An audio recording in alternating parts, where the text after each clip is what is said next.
And it kind of leads us into this part of the show. What do we expect Sacramento to do here this upcoming season? It's been 16 seasons since the Kings made it to the NBA playoffs. A pretty darn long drought. But what are expectations? Is it time to get over that hump of the Sacramento Kings? I'm interested to hear what you guys have to say too. And I think so far this episode, it's been a lot of positives. So I guess from a non-Kings fan, what are you guys afraid of, I guess? Are we guys going to mesh with the new system? Is De'Aaron Fox ready to really, really take that leap to an all-star? What are you guys expecting out of this new team? What are you guys still questioning, I guess? I think it's probably just PTSD from being a Sacramento Kings fan. It's like everything looks, not that everything has looked good, but as Kings fans, you convince yourself that maybe this is the year. And I'm cautiously optimistic for this team. I think for the first time in a long time, I can look at this roster and say, holy crap, it makes sense. This makes sense. We have a defensive head coach, and we have guys that are great shooters, and we have two really good NBA players, a two-time All-Star and a guy who's a fringe All-Star. And so it makes sense. And, I would just say that I'm cautiously optimistic because we're talking about the Sacramento Kings. With that said, Scott, to answer your question about where I think they're going to fall, I think that Sacramento is going to be a play-in team. I think that they're going to be around that 10th seed. I would say 8 to 11. They may fall out depending on teams like Portland. They're like in that range because there's 11 teams in the West that are possibly there. And the 4 teams that are tanking, clearly, Oklahoma City, Houston, San Antonio, and give me that last one, guys. We got it. Utah after trading their players. So the other 11 teams all are pretty solid. I think the Kings fall somewhere within there towards the bottom.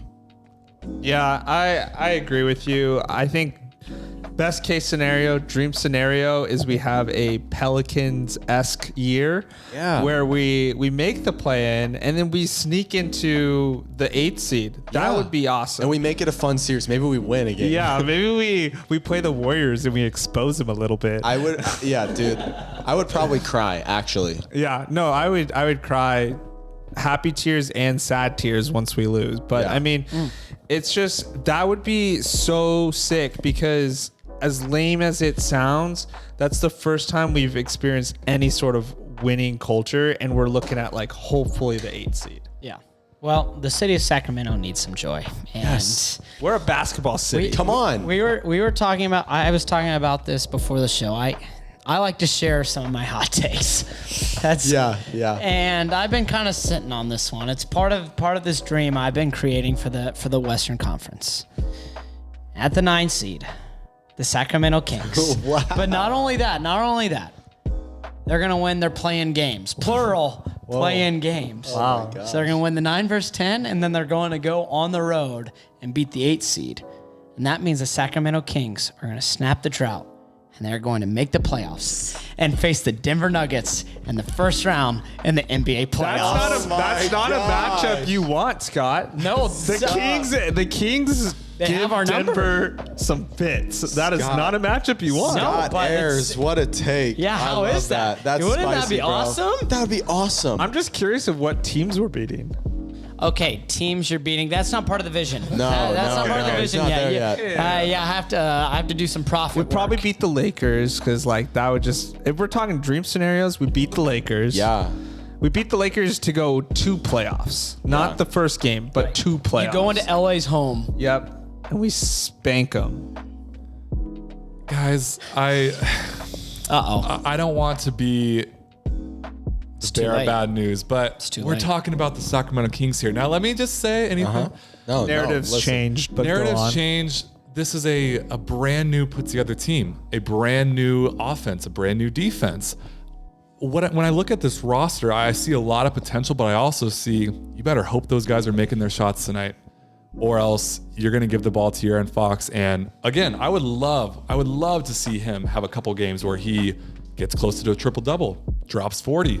Let's go. I need to see that out of De'Aaron Fox because, again, if Herder's off, if Malik Monk's off, which he can be off, is it going to be tough to run this team with De'Aaron Fox and Sabonis down low? I mean, they could only take you so far. It's the role players that you guys got a lot of that really need to step up. And again, I understand the hype. I love it.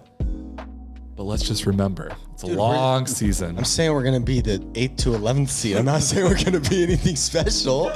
You think we're just going to be bottom of the barrel? Having to win a series. No. You're talking to Scott. No, I didn't say they're winning a series. I said they're winning play-in games. It's way But if they play the Nuggets, they're going to win a series. I mean, they might. No, they'll lose to the Nuggets in 6. Hey, great job. You made it to the end of the video. We thank you so much for watching us here on the Small Ball Podcast. We're the only channel covering small to mid-market teams. So please make sure you hit that subscribe button. Find us on Instagram at Small Ball Podcast. Thanks so much, guys.